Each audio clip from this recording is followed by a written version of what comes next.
Hello students, welcome to you on study exclusive.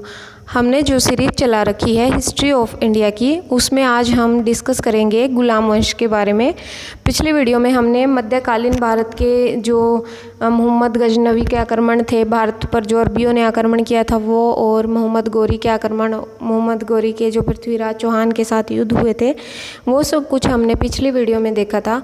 आज हम उसमें आगे डिस्कस करेंगे गुलाम वंश के बारे में। गुलाम वंश के कौन कौन से महत्वपूर्ण शासक थे, किस किस ने गुलाम वंश पर शासन किया, गुलाम वंश की स्थापना किसने की, ये सब कुछ आज हम इस वीडियो में डिस्कस करेंगे। आइए शुरू करते हैं। गुलाम वंश की स्थापना 1206 ईस्वी में कुतुबुद्दीन ऐबक ने की थी। किसने की थी? कुतुबुद्दीन ऐबक ने। वह गौरी का गुलाम था। जो कुतुबुद्दीन ऐबक जो था वो कौन था? वो मोहम्मद गौरी का वो गुलाम था, और इसको कुरान खान के नाम से भी जाना जाता है। कुतुबुद्दीन ऐबक जो था, इसको कुरान खान के नाम से भी जाना जाता है। ठीक है। गुलामों को फ़ारसी में बंदगा कहा जाता है तथा इन्हें सैनिक सेवा के लिए ख़रीदा जाता था। देखिए, जो गुलाम जो होते थे उनको फ़ारसी में क्या कहा जाता था? बंदगा। उनको बंदक से आप इसको याद रख सकते हैं, बंदगा उनको कहा जाता था। और इन्हें क्या किया जाता था? सैनिक सेवा के लिए इनको ख़रीदा जाता था। क्या था? एक दास प्रथा, जो दास गुलामों वाली एक उस टाइम पर प्रथा प्रचलित थी, उसमें क्या किया जाता था? जो ये होते थे गुलाम, जो होते थे दास होते थे, इनको बेच दिया जाता था। जैसे उनके माता पिता किसी को बेच देते थे, फिर उनको सैनिकों की जो प्रशिक्षण था देकर फिर राजा की सेना में उनको भर्ती कर दिया जाता था। ठीक है। इसी तरह से जो ये कुतुबुद्दीन ऐबक थे, ये भी उसी दास प्रथा का शिकार थे। इनका जो सारा जीवन था वो गुलामी में ही गुजरा। देखिए, जो कुतुबुद्दीन ऐबक था, इसके पिताजी कौन थे? तुर्किस्तान के निवासी थे, तुर्की थे। ये है एक तुर्की था जो कुतुबुद्दीन ऐबक था। बचपन में ही उसका बचपन था जो बहुत दयनीय स्थिति से गुजरा था। बचपन में इसको दास बनाकर निशापुर ले गए थे। कहाँ ले गए थे? निशापुर इसको ले गए थे दास बनाकर। उसके बाद निशापुर के काजी फरुद्दीन अब्दुल अजीज कुकी का था एक, क्या नाम था उसका? नाम था फ़खरुद्दीन अब्दुल अजीज कुकी। ये इसमें लिखा नहीं हुआ है, फिर भी मैं आपको कुतुबुद्दीन ऐबक के बारे में ये बता रही हूँ। आप चाहे तो इसको नोट डाउन कर सकते हैं या सुन सकते हैं, आपको इजीली याद हो जाएगा। जो फ़खरुद्दीन अब्दुल अजीज था, इसने उसको निशापुर में ख़रीद लिया था। ये उस टाइम पर निशापुर का काजी था। उसके बाद फिर जब फ़खरुद्दीन अजीज की वहाँ उस काजी की जब मृत्यु हो गई थी, उसके बाद फिर उसके पुत्रों ने उसको कहीं और बेच दिया था। इस तरह से ये जो कुतुबुद्दीन ऐबक थे, आखिर में जो मोहम्मद गौरी है उनके पास आए थे। मोहम्मद गौरी ने इनको ख़रीद लिया था और इनको क्या किया था? अपनी सेना में रख लिया था। ठीक है। उसके बाद जब उन्होंने भारत पर आक्रमण करके दिल्ली में जो भारत के और कुछ स्थान थे दिल्ली के आसपास के, वहाँ के जो कुतुबुद्दीन ऐबक था उसको संभालने के लिए दे दिए थे। उसके बाद जब जो मोहम्मद गौरी था वो क्या था? जो उनका शाही ख़ानदान था, वहाँ के लोगों की बजाय जो ये तुर्की गुलाम थे इन पर ज़्यादा भरोसा किया करता था। तो इसलिए उसकी राजगद्दी पर जो उसकी मृत्यु के बाद कौन बैठा था? कुतुबुद्दीन ऐबक बैठा था। परंतु इसको सुल्तान की उपाधि देने के लायक नहीं समझा गया था। इसको सुल्तान की उपाधि नहीं मिली थी। इसको सिर्फ कौन सी उपाधि मिली थी? मलिक और सिपह सालार की उपाधि से ही सम्मानित किया गया था। सुल्तान की उपाधि इसको नहीं मिली थी। ठीक है। कुतुबुद्दीन ऐबक ने अपना राज्याभिषेक 24 जून 1206 ईस्वी को किया था। कुतुबुद्दीन ऐबक जो थे उन्होंने कुतुब मीनार की नींव डाली थी। कुतुब मीनार जो थी सूफी संत कुतुबुद्दीन बख्तियार काकी की याद में इसने कुतुब मीनार की नींव डाली थी। किसकी याद में बनवाई थी? सूफी संत कुतुबुद्दीन बख्तियार काकी की याद में कुतुब मीनार बनवाने का इसने शुरुआत की थी, पर वो कंप्लीट नहीं हो पाई थी। उसको कंप्लीट किसने करवाया था? इल्तुतमिश ने उसको कंप्लीट करवाया था। ठीक है। उसके बाद आगे देखिए, दिल्ली का कुव्वतुल इस्लाम मस्जिद एवं अजमेर का 2.5 दिन का झोपड़ा मस्जिद जो है वो किसने बनवाई थी? ऐबक ने उनका निर्माण करवाया था। किसने करवाया था? कुतुबुद्दीन ऐबक ने उनका निर्माण करवाया था। जो कुतुबुद्दीन ऐबक जो थे ये बहुत ही प्रतिभाशाली शासक के रूप में उभरे थे। इन्होंने बहुत सारे युद्ध किए। आसपास के अजमेर का इलाका जैसे हो गया और भटिंडा वगैरह से, जहाँ से आसपास के जो इलाके थे, उन्होंने बहुत सारे युद्ध करके बहुत जो अपना शासन था उसको बढ़ाया था। अच्छा, हाँसी के जो जाटों का आक्रमण हुआ था वहाँ पर भी कुतुबुद्दीन ऐबक ने युद्ध का दमन किया था। देखिए, ये बहुत ही प्रतिभाशाली शासक थे, परंतु ये सारी उम्र गुलाम रहे थे, तो इनका जो शासन था, जो न्याय व्यवस्था थी वो सही नहीं थी, इनकी न्याय व्यवस्था कड़क नहीं थी। इस करके जो इनका शासनकाल था वो इतने दिन तक नहीं चल पाया था। ठीक है, 4 साल तक इन्होंने शासन किया था कुतुबुद्दीन ऐबक का। उसके बाद जनता ने जो था विद्रोह कर दिया था, क्योंकि ये एक जो इनकी न्याय व्यवस्था थी, शासन व्यवस्था थी, वो जनता को पसंद नहीं आई थी। और जो ये कुतुबुद्दीन ऐबक थे, ये क्या करते थे, मंदिरों को तोड़कर मस्जिदों का निर्माण करवाया करते थे। उनमें से ही ये 2 उदाहरण दे रखे हैं, कुव्वतुल इस्लाम मस्जिद और अजमेर का जो 2.5 दिन का झोपड़ा है, इसने इन मस्जिदों का निर्माण करवाया था। जो मंदिर था उनको तोड़कर ये क्या करवाया करते थे, मस्जिदों का निर्माण करवाया करते थे। एक और आप देख लीजिए, जो कुतुबुद्दीन ऐबक थे, जो इतिहास में वो हत्याओं के लिए बदनाम है। किनके लिए बदनाम है? हत्याओं के लिए, क्योंकि उन्होंने बहुत सारे लोगों की हत्याएं करवाई थी, हत्याओं के लिए बदनाम है। जो ये मुस्लिम शासक जो हुआ करते थे, ये हत्याएं वगैरह करवाना, मंदिर तोड़कर मस्जिदें बनाना, ये तकरीबन सबकी ही खासियत थी, ऐसा ही ये करवाया करते थे। उसी में से एक उदाहरण कुतुबुद्दीन ऐबक भी है, जो मंदिरों को तोड़कर मस्जिदों का निर्माण करवाता था। और ये इतिहास में सबसे ज़्यादा, अगर कहें सबसे ज़्यादा भी नहीं कह सकते, पर बहुत ज़्यादा जो हत्याएं थी करवाई थी किसने करवाई? कुतुबुद्दीन ऐबक ने। ठीक है, आगे देखते हैं हम। कुतुबुद्दीन ऐबक जो था उसको लाख बख्श भी कहा जाता है, लाखों का दान देने वाला भी कहा जाता है। क्या कहा जाता है इसको? लाख बख्श कहा जाता है, लाखों का दान देने वाला इसको कहा जाता है। ओके स्टूडेंट्स, आइए आगे देखते हैं। जो प्राचीन नालंदा विश्वविद्यालय था उसको ध्वस्त करने वाला ऐबक का सहायक सेनानायक बख्तियार खिलजी था। कौन था? बख्तियार खिलजी था। ठीक है, ऐबक की मृत्यु 1210 ईस्वी में चौगान खेलते समय घोड़े से गिरकर हो गई थी। इसे लाहौर में दफनाया गया था। कहाँ दफनाया गया था इसको? लाहौर में दफनाया गया था। ठीक है, और कैसे हुई थी जो ऐबक है, ये क्वेश्चन कई बार पूछ लिया जाता है कॉम्पिटिटिव एग्जाम्स में। या तो ये पूछा जाता है कुतुबुद्दीन ऐबक की मृत्यु कैसे हुई थी, चौगान या पोलो हो सकता है ऑप्शन में। चौगान की जगह पे पोलो का खेल भी हो सकता है, पोलो या चौगान खेलते समय घोड़े से गिरकर हो गई थी। या फिर ये पूछ लिया जाता है कि कौन से राजा की मृत्यु जो थी चौगान खेलते समय हुई थी, तो कुतुबुद्दीन ऐबक की मृत्यु थी। ठीक है, कि कुतुबुद्दीन ऐबक की मृत्यु के बाद जो ऐबक का पुत्र था आराम शाह, उसको क्या किया गया? उत्तराधिकारी बनाया गया, परंतु उसका शासन था जो ज़्यादा टाइम तक चल नहीं पाया। उसकी शासन व्यवस्था तो जो थी उसको जल्दी ही जनता ने विद्रोह करके उसको क्या किया? शासन से हटा दिया गया।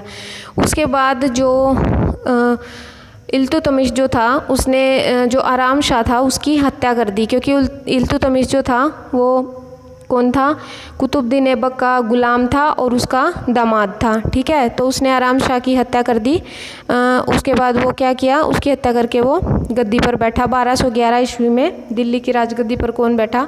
इल्तुतमिश बैठा। ठीक है, अब देखिए, इल्तुतमिश जो था तुर्किस्तान का इल्बरी तुर्क था। कौन था ये? इल्बरी तुर्क था, जो ऐबक का गुलाम एवं दामाद था। ऐबक की मृत्यु के समय पर वह बंदायूं का गवर्नर था। ये क्वेश्चन कई बार पूछ लिया जाता है कि जब जो इल्तुतमिश था वो राजगद्दी पर बैठा, उस राजगद्दी पर बैठने से पहले वो कहाँ का गवर्नर था?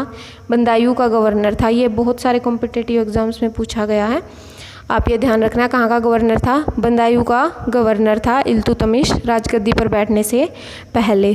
ठीक है, इल्तुतमिश लाहौर से राजधानी को स्थानांतरित करके दिल्ली लाया। इसने हौज सुल्तानी का निर्माण दिल्ली एक कूना के निकट करवाया था। हौज सुल्तानी का निर्माण कहाँ करवाया था इसने? दिल्ली एक कूना के निकट इसने करवाया था। और क्या क्या किया था इल्तुतमिश ने? देखिए, इल्तुतमिश जो था वो गुलाम वंश का वास्तविक संस्थापक कहलाया। क्यों कहलाया? क्योंकि जो कुतुबुद्दीन ऐबक था वो इतना सफल शासक तो नहीं रहा था।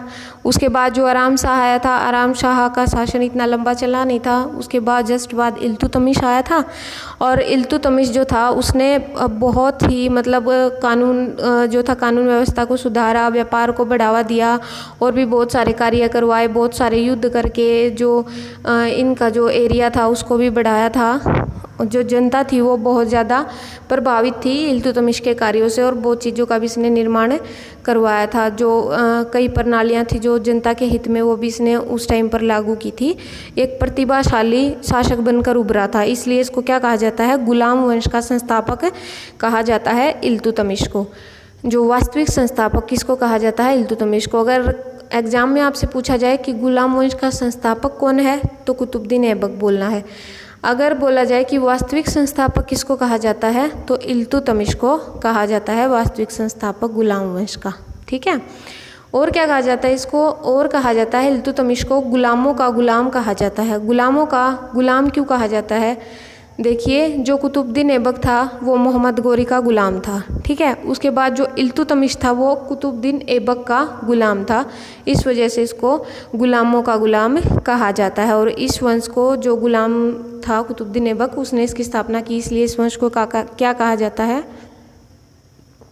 गुलाम वंश इसको कहा जाता है। ठीक है स्टूडेंट्स, आइए देखते हैं इल्तुतमिश ने और क्या क्या महत्वपूर्ण कार्य किए थे।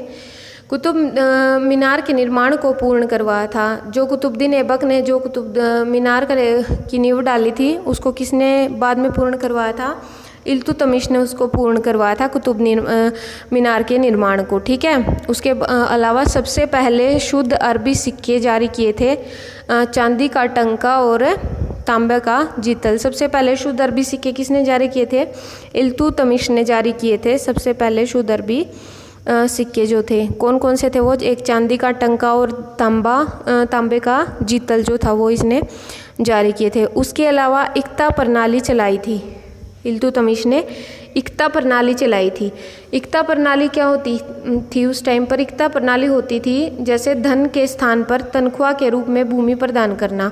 जो लोग वहाँ पर कार्य करते थे उनको तनख्वाह के रूप में पैसे ना देकर भूमि प्रदान की जाती थी। इस प्रणाली को क्या कहा जाता था, इक्ता प्रणाली इसको कहा गया। क्या कहा गया, इक्ता प्रणाली कहा गया। इसके अलावा इसने एक 40 गुलाम सरदारों का संगठन बनाया था। क्या बनाया था, 40 गुलाम सरदारों का संगठन बनाया था। उसको तुर्कान ए चिहलगानी के नाम से जाना गया। किस नाम से जाना गया, तुर्कान ए चिहलगानी के नाम से। जो तुर्की सरदार थे, 40 तुर्की सरदार थे जो गुलाम थे, जिनको ऐसे ही जैसे कुतुबुद्दीन ऐबक को ख़रीदा गया था इस तरह से उनको भी ख़रीदा गया था। वो तुर्क के थे, उनका इसने जो इल्तुतमिश था एक समूह बनाया था, उसमें 40 तुर्की सरदार थे। और जो हमेशा वो जो एक बहुत ही पावरफुल वो संगठन था, वो संगठन हमेशा इल्तुतमिश की रक्षा के लिए उसके साये की तरह उसके साथ रहता था। और जो ये 40 गुलाम सरदारों का संगठन था इसको क्या कहा गया, तुर्कान ए चिहलगानी इसको कहा जाता है। ठीक है, सर्वप्रथम दिल्ली के अमीरों का दमन किया। सबसे पहले जो दिल्ली के अमीरों का दमन था वो किसने किया था, इल्तुतमिश ने। किसने किया था, इल्तुतमिश ने किया था। ठीक है, और इसने जो अपनी राजधानी है लाहौर से दिल्ली में सिचुएट कर दी थी, दिल्ली ले आया था ये राजधानी। लाहौर किसने स्थापित की थी, लाहौर की थी कुतुबुद्दीन ऐबक ने। उसके बाद इसको वहाँ से स्थानांतरण किसने कर दिया था, इल्तुतमिश ने। ठीक है, आइए आगे देखते हैं इल्तुतमिश के बारे में। इल्तुतमिश पहला शासक था जिसने 1229 ईस्वी में बगदाद के खलीफा से सुल्तान पद की वैधानिक स्वीकृति प्राप्त की थी। यह क्वेश्चन भी बनता है कई बार कि कौन सा शासक था जिसने सुल्तान पद की पहला कौन सा शासक था जिसने सुल्तान पद की जो उपाधि थी वो वैधानिक स्वीकृति जो थी उसने प्रदान की थी। किसने प्राप्त की थी, इल्तुतमिश ने। और प्रदान किसने की थी, बगदाद के खलीफा ने इसको ये जो उपाधि थी वो प्रदान की थी। जो कुतुबुद्दीन ऐबक था उसको सुल्तान की उपाधि नहीं मिली थी। ठीक है, उसके अलावा और क्या किया था, जो ये थे इल्तुतमिश, इनकी पुत्री थी रजिया सुल्तान। और जो इनके पुत्र थे उनके आलस्य और विलासी प्रवृत्ति को देखते हुए इनको लगा कि जो इनका शासन है वो संभाल नहीं पाएंगे, तो इन्होंने अपनी मृत्यु से पहले घोषणा कर दी थी कि मेरी मृत्यु के बाद जो उत्तराधिकारी है वो मेरी पुत्री रजिया सुल्तान बनेगी। ठीक है, वो इसने क्या की थी, पहले ही घोषणा कर दी थी। ठीक है, और क्या करवाया था इसने, नसरुद्दीन जो इल्तुतमिश है उसने नसरुद्दीन की याद में दिल्ली में एक मकबरा नसरुद्दीन मकबरा बनवाया था। सुल्तान गोरी की याद में नसरुद्दीन मकबरा इसने बनवाया था, जो क्या था उस टाइम पे भारत में निर्मित सबसे पहला मकबरा था। ठीक है। भारत में निर्मित सबसे पहला मकबरा था नसरुद्दीन का मकबरा, दिल्ली में इल्तुतमिश ने इसका निर्माण करवाया था, ठीक है।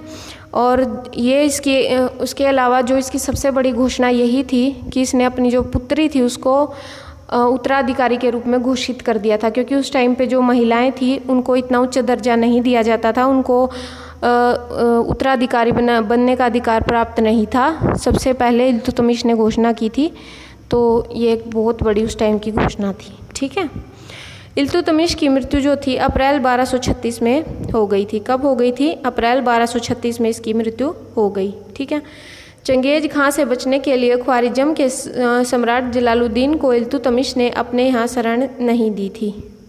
चंगेज खां से बचने के लिए ख्वारिज़म के जो सम्राट जलालुद्दीन थे, इल्तुतमिश ने अपने वहाँ पर उसको शरण नहीं दी थी, ठीक है।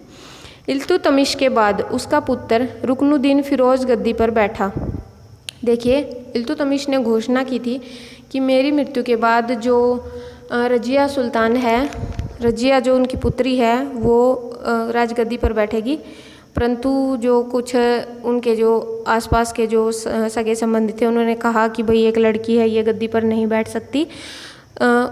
उनके कहने के बावजूद जो था रुकनुद्दीन फिरोज, उसका भाई था, उसको गद्दी पर बिठाया गया, रजिया सुल्तान के भाई पर। जो शासन कैसे करता था अपनी, उसकी माँ शाह तुर्कान था, जो उसके पूरे छोटे से टाइम के जो शासनकाल था उसमें उसी की चलती थी। मतलब उसके थ्रू ही वो रुकनुद्दीन फिरोज जो था उसको कुछ अपनी अकल नहीं थी, उसके थ्रू वो शासन करता था।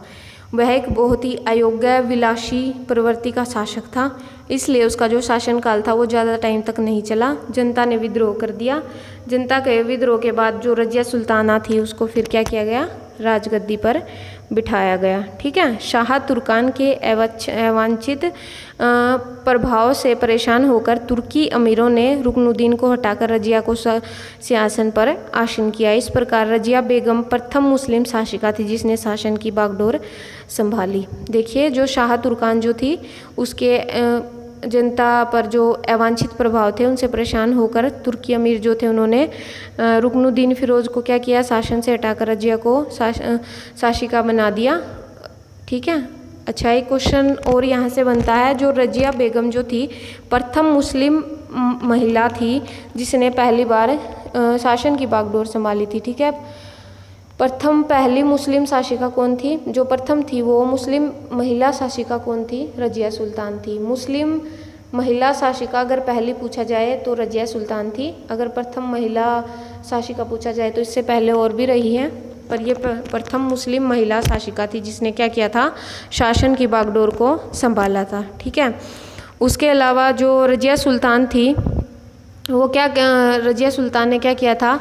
पर्दा प्रथा को त्याग कर इसने जो आदमियों की तरह कपड़े पहनने शुरू कर दिए थे। ये खुले मुंह उसमें जो उनका खुले मुंह क्या किया करती थी? राज दरबार में आ जाया करती थी और आदमियों जैसे इसने कपड़े पहनने, पुरुषों जैसे कपड़े पहनने शुरू कर दिए थे। इससे क्या हुआ? जो तुर्की अमीर जो थे वो क्या हो गए? उसके खिलाफ हो गए। तुर्की अमीर जो थे पहले जो उसको सपोर्ट कर रहे थे, तुर्की अमीर जिन्होंने रजिया सुल्तान को शासिका बनवाया था, वही क्या हुआ? उसके खिलाफ हो गए, ठीक है। उनके खिलाफ होने के बाद क्या किया उन्होंने? बहुत सारे जो षड्यंत्र थे वो षड्यंत्र रचने शुरू कर दिए रजिया सुल्तान के खिलाफ, ठीक है। रजिया सुल्तान के बारे में देख लेते हैं। रजिया सुल्तान जो थी एकमात्र मुस्लिम महिला शासिका थी, पहली महिला मुस्लिम शासिका थी। इसका जो शासनकाल था वो 3.5 साल तक राज्य किया था इसने, और इसका शासन जो था यह एक अत्यंत सफल और असाधारण शासिका थी। रजिया सुल्तान जो थी बहुत ज़्यादा सफल और असाधारण शासिका ये थी। इसका जन्म पूछ लिया जाता है कई बार। क्वेश्चन देख लीजिए, इससे क्या क्या बनते हैं? इससे क्वेश्चन बनते हैं कि जो जन्म था वो रजिया सुल्तान का कब हुआ था।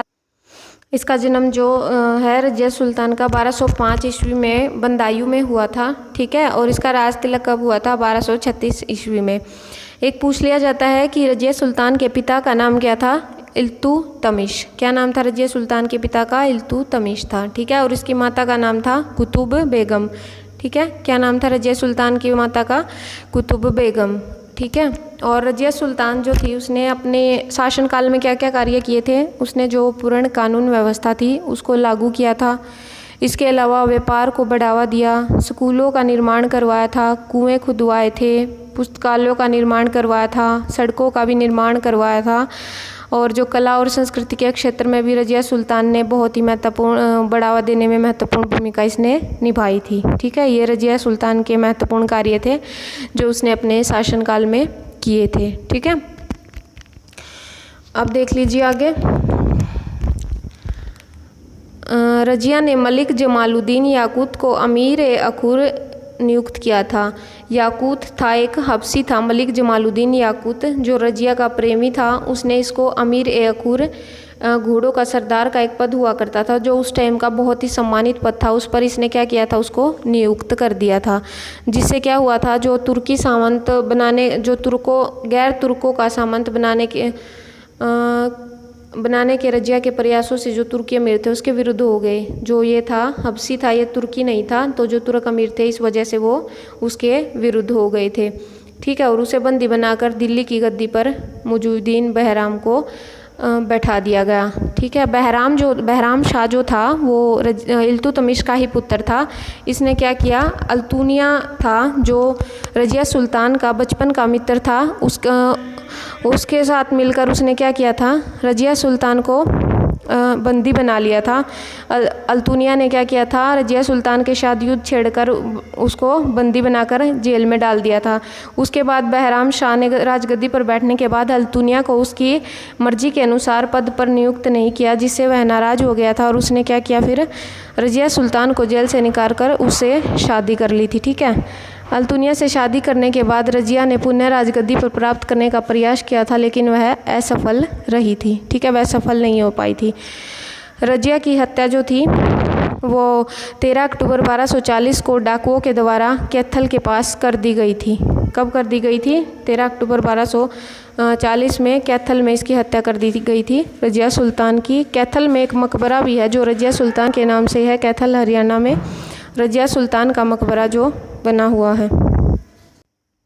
रज़िया सुल्तान की मृत्यु के पूर्णतः दोषी उसके राज्य के जो अमीर व्यक्ति थे उनको माना जा सकता है, क्योंकि उनके रचे हुए षड्यंत्रों के द्वारा ही जो रज़िया थी उसको राजगद्दी से हटाकर बंदी बनाया गया था। वो उससे क्यों जलते थे? क्योंकि स्त्री होने के कारण रज़िया को वो पसंद नहीं करते थे, क्योंकि वो एक स्त्री होकर पर्दा प्रथा का उसने जो दमन किया था और पुरुषों की भांति वो कपड़े पहनकर राज दरबार में आ जाया करती थी। इस वजह से वो उससे परेशान थे और एक महत्वपूर्ण शासिका थी। ठीक है, उसके बाद जो महराम शाह था उसको बंदी बनाकर उसकी हत्या कर दी गई 1242 ईस्वी में।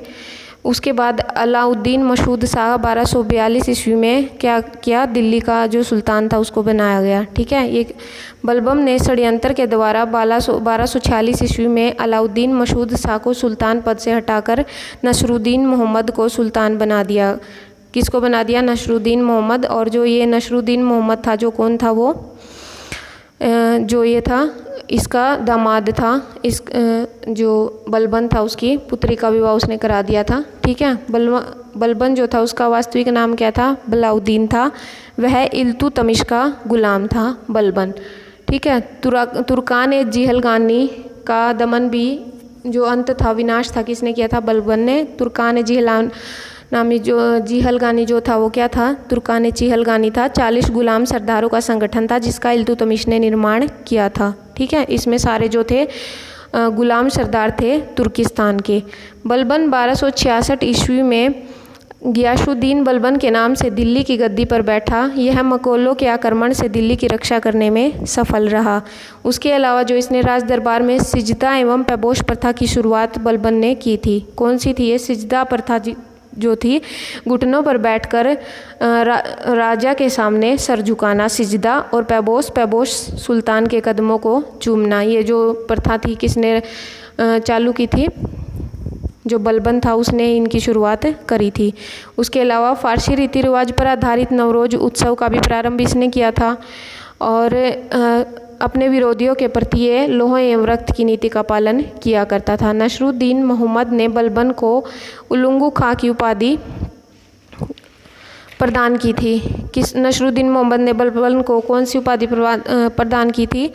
उलंगू खां की उपाधि प्रदान की थी। बलबन के दरबार में फारसी के प्रसिद्ध कवि कौन से थे? अमीर खुसरो और अमीर हसन जो थे। ठीक है, ये पूछ लिया जाता है कि जो अमीर खुसरो थे कौन सी भाषा के कवि थे? फारसी भाषा के। किसके दरबार में? बलबन के दरबार में। और बलबन कौन था? गुलाम वंश का शासक था। ठीक है, इसके अलावा गुलाम वंश का अंतिम शासक शंभुद्दीन कैमूर्स था। उसके बाद जो गुलाम वंश है, शंभुद्दीन कैमूर्स के बाद गुलाम वंश का अंत हो गया था। ठीक है, गुलाम वंश कब से कब तक चला था अगर पूछा जाए? 1206 ईस्वी से 1290 ईस्वी तक जो गुलाम वंश था वो चला था। देन क्या हुआ था? खिलजी वंश डेवलप हो गया था। ये थे हमारा गुलाम वंश के कुछ शासक थे, हमने इस वीडियो में डिस्कस किए। अगर आपको कुछ क्वेरी है तो आप हमें कमेंट सेक्शन में बता सकते हैं। इसके अलावा अगर आपको हमारा वीडियो हेल्पफुल लगता है तो हमारे चैनल को सब्सक्राइब और वीडियो को शेयर ज़रूर करें। Okay students, thank you.